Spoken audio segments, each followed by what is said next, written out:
Hello students, हम केंद्रीय वित्त आयोग के बारे में पढ़ रहे थे। इसके अंतर्गत हम लोगों ने वित्त आयोग क्या है, उसकी क्या ऐतिहासिक पृष्ठभूमि है और उसकी क्या संरचना है, इसके बारे में पढ़ा।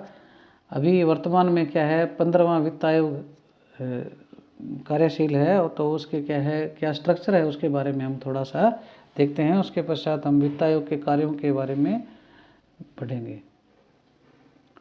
तो वित्त आयोग जो है, 15वें वित्त आयोग का गठन जो है वो 2017 में किया गया, 22 नवंबर। और इसके जो अध्यक्ष हैं श्री NK सिंह हैं, और ये पूर्व सांसद भी रहे हैं और भारत सरकार में क्या है, सचिव के पद पर भी रहे हैं। एक मेंबर हैं श्री अजय नारायण झा, ये पूर्व वित्त सचिव हैं भारत सरकार के।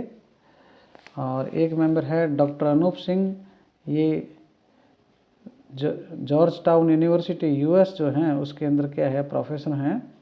और एक मेंबर हैं डॉक्टर अशोक लाहिड़ी, ये क्या है, पूर्व मुख्य सलाहकार रहे हैं भारत सरकार में वित्त मंत्रालय में।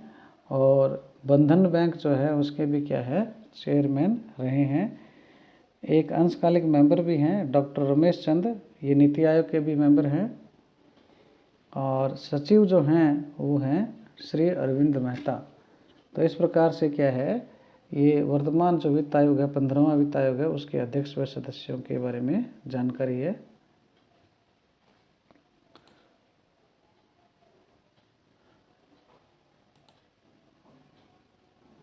पंद्रहवां वित्त आयोग है, उसने कुछ सिफारिशें भी दी है कि 2020-21 की अवधि के लिए केंद्र के करों में राज्यों का जो हिस्सा है वो 41% करने का सुझाव दिया है, जो पिछली अवधि की तुलना में 1% कम है। यानी पिछला जो वित्त आयोग था उसने 42% का सुझाव दिया था, इसने क्या है 41% का सुझाव दिया है।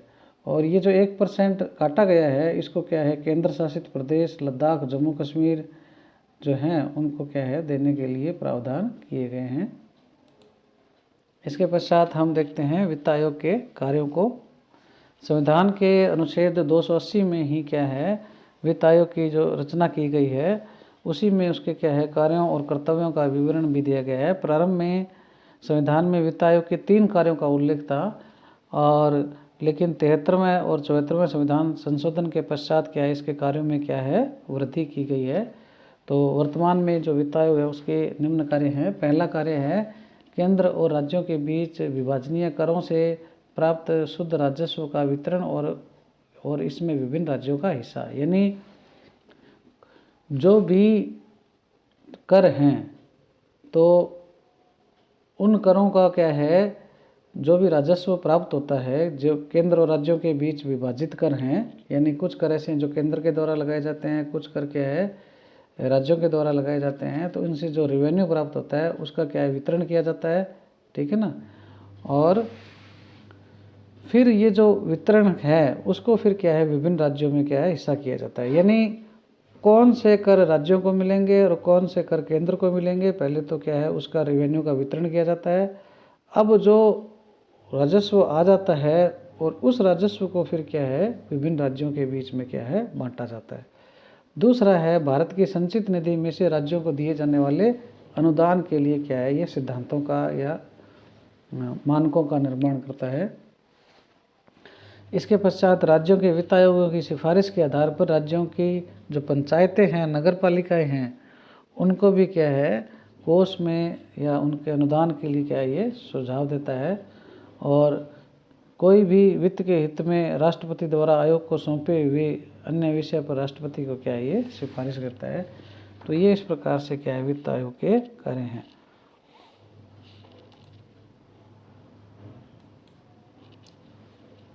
इसके अलावा कुछ इसकी शक्तियाँ व प्रक्रिया भी है, उसको हम थोड़ा देख लेते हैं। वित्त आयोग को अपनी प्रक्रिया को निर्धारित करने का स्वयं का अधिकार है, अर्थात वित्त आयोग अपनी कार्य प्रक्रिया को स्वयं निर्धारित करने के लिए स्वतंत्र है।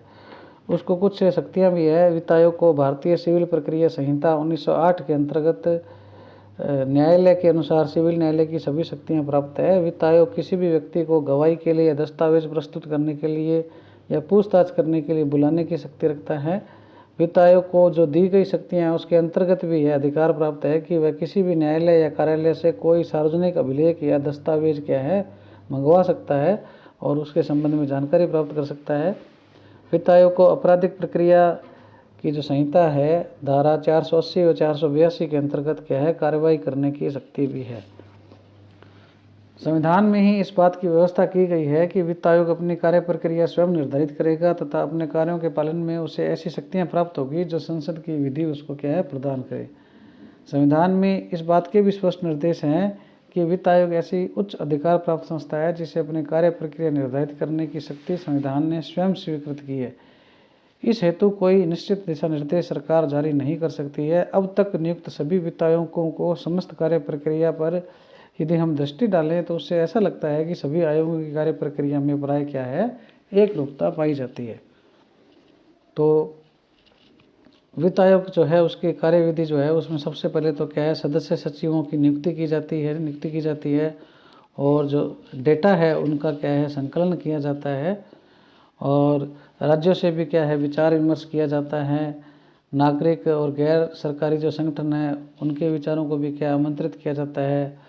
फिर रिपोर्ट तैयार की जाती है और फिर क्या है एक परामर्श जो है राष्ट्रपति को इस संबंध में दिया जाता है।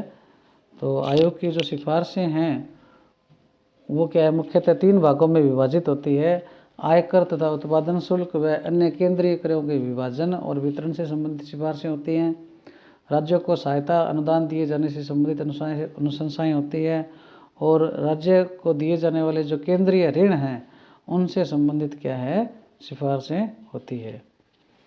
तो इस प्रकार से क्या है वित्त आयोग जो है वो भारत में क्या है कार्य करता है।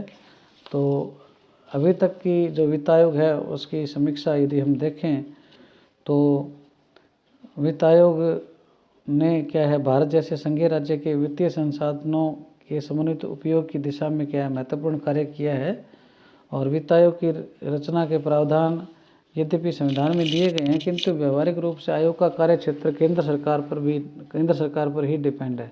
राष्ट्रपति द्वारा नियुक्त किया जाने वाला यह आयोग व्यवहार में केंद्र सरकार के द्वारा ही नियुक्त किया जाता है और उसके कार्य क्षेत्र का निर्धारण भी क्या है केंद्र सरकार ही करती है। केंद्र सरकार यदि चाहे तो करों के विभाजन के संबंध में उसकी सीमाएं भी निर्धारित कर सकती है। केंद्र सरकार के द्वारा राज्यों को जो भी अनुदान दिया जाता है वह अनुदान पाने के लिए कौन से राज्य पात्र हैं यह इस बात पर निर्भर करता है कि वित्त आयोग को किन राजस्व मदों पर सिफारिश करने के लिए कहा गया है। उदाहरण के लिए चौथे, 5वें और 6ठे वित्त आयोग को राज्यों के बजट के केवल अनियोजित राजस्व के संबंध में अनुदान देने की सिफारिश करने के लिए कहा गया था। ऐसी स्थिति में वित्त आयोग जैसी संवैधानिक संस्था का जो कार्य क्षेत्र है एक सीमा तक क्या है केंद्र सरकार द्वारा उसके गठन के लिए आदेश की भाषा पर ही डिपेंड हो जाता है। इसके अलावा जैसा कि पूर्व में भी बताया जा चुका है कि वित्त आयोग क्या है एक परामर्शदात्री संस्था है जिसकी अनुशंसाओं को मानना या न मानना केंद्र सरकार की इच्छा पर निर्भर करता है। पूर्व में भी हम ये बता चुके हैं कि इस संदर्भ में परंपरा बनी है कि वित्त आयोग की समस्त सिफारिशों को प्राय जैसी है वैसी ही स्वीकार कर लिया जाता है। फिर भी यह सब कुछ बाध्यकारी न होकर केवल केंद्र सरकार के स्वविवेक और जो परिपाटी चल रही है उस पर डिपेंड करता है। जैसे उदाहरण के लिए 8वें वित्त आयोग को 1984 से 1989 की अवधि के लिए करने का काम सौंपा गया था, परंतु केंद्र सरकार ने इसके रिपोर्ट को 1 अप्रैल 1985 से कार्यान्वित करने हेतु स्वीकार किया, जबकि होना चाहिए था 1984 से। इस अवधि के प्रथम 1 वर्ष के लिए 7वें वित्त आयोग द्वारा प्रचलित अवधारणाओं को ही क्या है मान्य समझा गया। यानी 8वें से पहले जो 7वां था तो उसको क्या है 1984 की अवधि के लिए ही माना गया। पश्चिम बंगाल की सरकार ने इस स्थिति का विरोध किया किंतु इसका सार्थक परिणाम नहीं निकला। 11वें वित्त आयोग की कुछ सिफारिशों को स्वीकार किया गया, शेष अभी भी लंबित है। इस प्रसंग में केंद्र सरकार द्वारा लिया गया निर्णय इस बात का प्रत्यक्ष और पर्याप्त प्रमाण है कि वित्त आयोग की सिफारिशों को केंद्र सरकार द्वारा अपनी इच्छा से ही मानती है। उन्हें मानने के लिए उस पर कोई बाध्यकारी संवैधानिक दायित्व नहीं है। वित्त आयोग की भूमिका को एक और अन्य गैर संवैधानिक संस्था ने पार्श्व में भी धकेल दिया है। 2015 से पहले योजना आयोग नामक संस्था थी, अब उसकी जगह वित्त आयोग आ गया है। तो संविधान के लागू होने के बाद में योजना आयोग की स्थापना ने केंद्र राज्यों के वित्तीय संबंधों में एक नया आयाम उपस्थित किया। राज्य की समस्त विकास योजनाओं को योजना आयोग स्वीकृति देता था और इसी के अनुरूप योजना मद पर व्यय की स्वीकृति जारी होती थी। इसलिए वित्त आयोग का कार्यक्षेत्र गैर योजना मद के राजस्व और व्यय के संदर्भ में सिफारिश देने तक सीमित हो गया था। यानी जो प्लानिंग से संबंधित व्यय है वो तो योजना आयोग बताता था और नॉन प्लानिंग जो है उसका काम वित्त आयोग का था। वित्त आयोग केवल केंद्रीय करों से प्राप्त राज्यों को दिए जाने वाले हिस्से और उनके गैर योजना मद के घाटे की पूर्ति के लिए केंद्र सरकार से दिए जाने वाले अनुदान के विषय की प्रशंसा करता रहा है। योजना मद के बारे में उसकी कोई सिफारिश लागू नहीं होती थी, ना ही वो करता था। तो इस प्रकार से क्या है, जो वित्त आयोग है केंद्र राज्य संबंधों के क्षेत्र में एक महत्वपूर्ण कड़ी है वित्त संबंधों में। यद्यपि 1 जनवरी 2015 में योजना आयोग के स्थान पर नीति आयोग की स्थापना हो गई है, तथापि नीति आयोग के कार्यक्षेत्र में से निधियों के हस्तांतरण या योजनाओं के लिए कोष आवंटन की शक्तियां जो है वो क्या है वित्त मंत्रालय को दी गई है। तो अब आगे क्या स्थिति रहती है वो अभी देखा जा रहा है। तो इस प्रकार से हम लोगों ने वित्त आयोग के कार्यों के बारे में पढ़ा।